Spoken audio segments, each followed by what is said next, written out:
Section 1 integers क्या होते हैं? गिनती की संख्याओं से आगे की दुनिया। हेलो एवरीवन, आज हम मैथमेटिक्स में एक बहुत ही इंटरेस्टिंग और फंडामेंटल आइडिया को एक्सप्लोर करने वाले हैं, इंटीजर्स। आप शायद पहले से ही गिनती की संख्याओं से फैमिलियर होंगे, जैसे 1, 2, 3, 4 और ऐसे ही।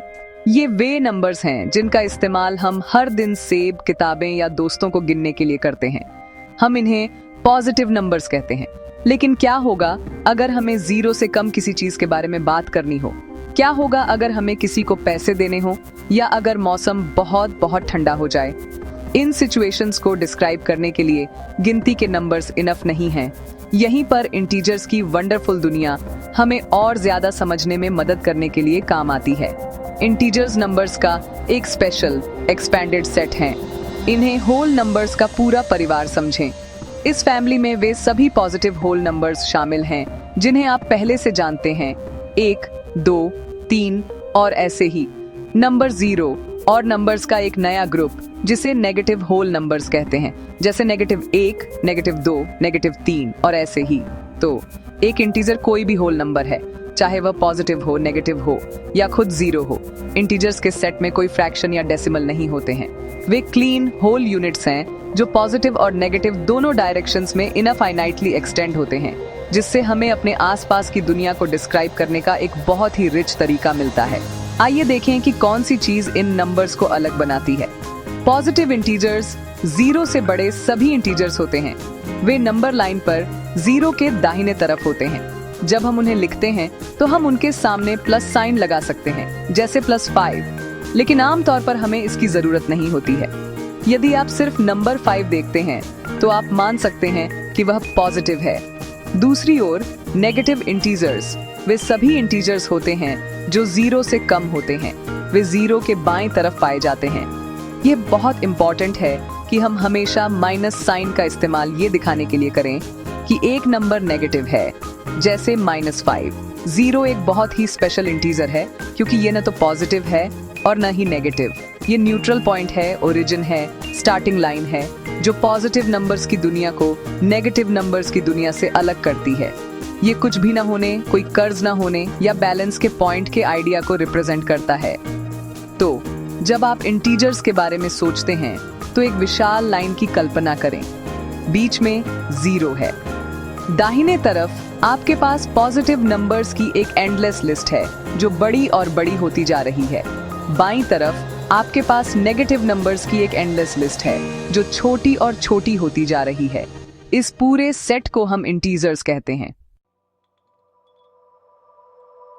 सेक्शन 2, नंबर लाइन, पॉजिटिव और नेगेटिव दुनिया की कल्पना करना। इंटीजर्स को सही मायने में समझने के लिए हम जिन बेहतरीन टूल्स का इस्तेमाल कर सकते हैं उनमें से एक है नंबर लाइन। एक परफेक्टली सीधी लाइन की कल्पना करें जो दोनों डायरेक्शंस में हमेशा के लिए जाती है।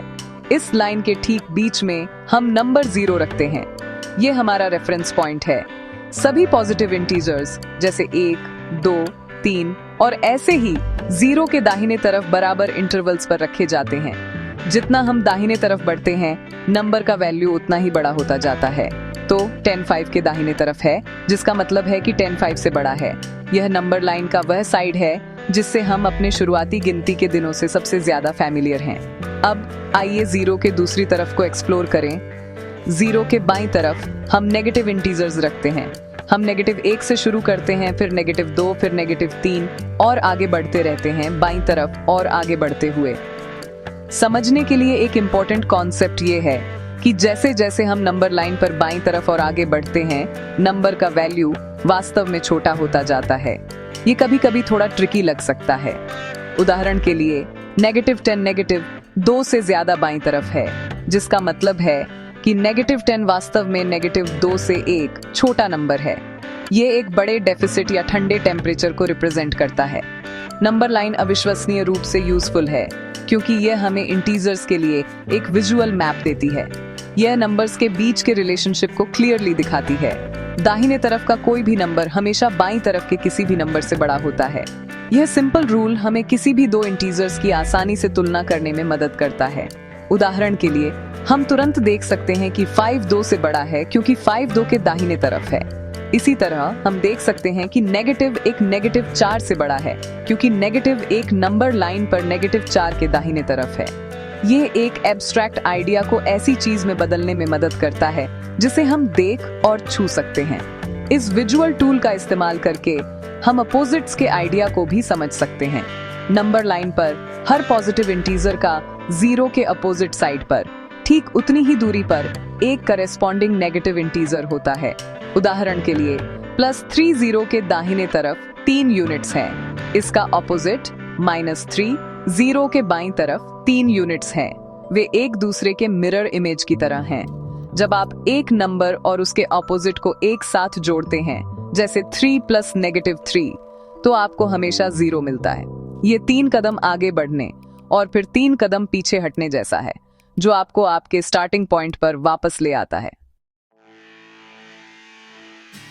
आप सोच रहे होंगे कि इंटीजर्स सिर्फ मैथ्स लेसन्स के लिए हैं, लेकिन सच तो ये है कि हम उन्हें अपनी डेली लाइफ में हर समय इस्तेमाल करते हैं, बिना यह रियलाइज किए भी।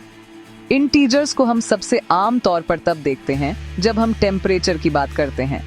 जब मौसम गर्म होता है तो हम पॉजिटिव नंबर्स का इस्तेमाल करते हैं, जैसे 25 डिग्री सेल्सियस। लेकिन जब बहुत ठंडा हो जाता है, खासकर सर्दियों में, तो टेम्परेचर फ्रीजिंग पॉइंट से नीचे जा सकता है। तभी हम नेगेटिव नंबर्स का इस्तेमाल करते हैं, जैसे -5 डिग्री सेल्सियस या -10 डिग्री फ़ारेनहाइट। 0 डिग्री पानी का फ्रीजिंग पॉइंट है, जो उस क्रूशियल मिडिल पॉइंट के रूप में काम करता है। इंटीजर्स का एक और बहुत प्रैक्टिकल यूज पैसे और फाइनेंस को मैनेज करने में है। बैंक अकाउंट के बारे में सोचें। जब आपके अकाउंट में पैसे होते हैं तो आपका बैलेंस एक पॉजिटिव नंबर होता है, जैसे +$500। इसका मतलब है कि आपके पास खर्च करने के लिए पैसे हैं। हालांकि अगर आप अपने पास जितने पैसे हैं उससे ज्यादा खर्च करते हैं तो आपका अकाउंट ओवरड्रॉन हो जाता है। आपका बैलेंस तब एक नेगेटिव नंबर के रूप में दिखाया जाएगा, शायद -$50। यह नेगेटिव इंटीजर क्लियरली इंडिकेट करता है कि आप कर्ज में हैं और बैंक के पैसे बकाया हैं। बिजनेस प्रॉफिट के लिए पॉजिटिव इंटीजर्स और लॉस के लिए नेगेटिव इंटीजर्स का इस्तेमाल करते हैं। इंटीजर्स एलिवेशन या एल्टीट्यूड को डिस्क्राइब करने के लिए भी एसेंशियल हैं। हम कह सकते हैं कि माउंट एवरेस्ट जैसी एक पहाड़ की छोटी सी लेवल से +8,848 मीटर्स की हाई एल्टीट्यूड पर है। यहाँ सी लेवल हमारा 0 पॉइंट है, लेकिन उन जगहों का क्या जो सी लेवल से नीचे हैं? उदाहरण के लिए डेड सी का किनारा लगभग -430 मीटर्स की एलिवेशन पर है। यह नेगेटिव इंटीजर हमें बताता है कि लोकेशन ओशन के एवरेज सरफेस लेवल से 430 मीटर्स नीचे है। नेगेटिव नंबर्स के बिना इन ज्योग्राफिकल फीचर्स को डिस्क्राइब करना बहुत ज्यादा कॉम्प्लिकेटेड होगा। यहाँ तक कि स्पोर्ट्स में भी इंटीजर्स दिखाई देते हैं। गोल्फ जैसे गेम में लक्ष्य सबसे कम स्कोर हासिल करना होता है। पार एक होल के लिए एक्सपेक्टेड स्ट्रोक्स की संख्या है और ये हमारे 0 को रिप्रेजेंट करता है। अगर कोई प्लेयर पार से एक कम स्ट्रोक लेता है तो उसका स्कोर -1 होता है, जिसे बर्डी कहा जाता है, और ये बहुत अच्छा होता है। अगर वे एक ज्यादा स्ट्रोक लेते हैं तो उनका स्कोर +1 होता है, एक बोगी। अमेरिकन फुटबॉल जैसे स्पोर्ट्स में गेन किए गए यार्ड्स पॉजिटिव नंबर्स होते हैं, जबकि एक प्ले पर खोए गए यार्ड्स को नेगेटिव नंबर्स से रिप्रेजेंट किया जाता है। इंटीजर्स हमें प्रोग्रेस और परफॉर्मेंस को क्लियरली और सिंपली ट्रैक करने में मदद करते हैं। अब जब हम समझ गए हैं कि इंटीजर्स क्या होते हैं, तो आइए जानें कि उनके साथ कुछ मैथ्स कैसे करें। इंटीजर्स को ऐड और सब्ट्रैक्ट करना पहले थोड़ा अलग लग सकता है, लेकिन एक बार जब आप कुछ सिंपल रूल्स सीख जाते हैं तो ये बहुत सीधा हो जाता है। आइए एडिशन से शुरू करें। जब आप सेम साइन वाले दो इंटीजर्स को ऐड करते हैं, दोनों पॉजिटिव या दोनों नेगेटिव, तो प्रोसेस सिंपल होता है। आप नंबर्स को वैसे ही ऐड करते हैं जैसे आप आम तौर पर करते हैं, और फिर आप सेम साइन रखते हैं। उदाहरण के लिए 5 + 3 सिंपली 8 होता है। इसी तरह नेगेटिव नंबर्स के लिए -5 + -3 का मतलब है कि आप नेगेटिव्स को कंबाइन करते हैं, जिससे आपको -8 मिलता है। चीजें तब और इंटरेस्टिंग हो जाती हैं जब आप अलग साइन वाले इंटीजर्स को ऐड करते हैं, एक पॉजिटिव और एक नेगेटिव। इस मामले में आपको पहले साइंस को इग्नोर करना चाहिए और दोनों नंबर्स के बीच का डिफरेंस खोजना चाहिए। छोटे नंबर को बड़े नंबर से सब्ट्रैक्ट करें, फिर ओरिजिनल नंबर्स को देखें कि कौन सा ज्यादा स्ट्रॉन्ग था या 0 से ज्यादा दूर था। आंसर उस बड़े नंबर का साइन लेगा। उदाहरण के लिए अगर हमारे पास -7 + 4 है तो हम पहले 7 और 4 के बीच का डिफरेंस खोजते हैं जो 3 है। चूंकि 7 4 से बड़ा है और यह नेगेटिव था तो हमारा आंसर -3 है। इंटीजर्स को सबट्रैक्ट करना एक सिंपल ट्रिक से बहुत आसान बनाया जा सकता है। सबट्रैक्शन प्रॉब्लम को एडिशन प्रॉब्लम में बदल दें। रूल है अपोजिट को ऐड करना। इसका मतलब है कि जब भी आप एक सबट्रैक्शन साइन देखते हैं तो आप उसे एडिशन साइन में बदलते हैं और आप उसके ठीक बाद आने वाले नंबर का साइन बदलते हैं। उदाहरण के लिए आइए 8 - 3 को देखें। हम इसे 8 + -3 में बदल सकते हैं। अब यह अलग साइन वाली एक एडिशन प्रॉब्लम है। डिफरेंस 5 है और बड़ा नंबर 8 पॉजिटिव था तो आंसर +5 है। यह हर बार काम करता है। आइए उस ट्रिक को एक ज्यादा कॉम्प्लेक्स उदाहरण के साथ फिर से ट्राई करें, जैसे -5 - -2। सबसे पहले हम सबट्रैक्शन को एडिशन में बदलते हैं और दूसरे नंबर के साइन को पलटते हैं। प्रॉब्लम -5 + 2 बन जाती है। अब हमारे पास अलग साइन वाली एक एडिशन प्रॉब्लम है। 5 और 2 के बीच का डिफरेंस 3 है। स्ट्रॉन्ग नंबर 5 था और यह नेगेटिव था तो हमारा फाइनल आंसर -3 है। सबट्रैक्शन के लिए इस ऐड द अपोजिट रूल को याद रखने से सब कुछ आसान हो जाता है। इसका मतलब है कि आपको किसी भी इंटीजर प्रॉब्लम को सॉल्व करने के लिए वास्तव में केवल एडिशन के रूल्स जानने की जरूरत है।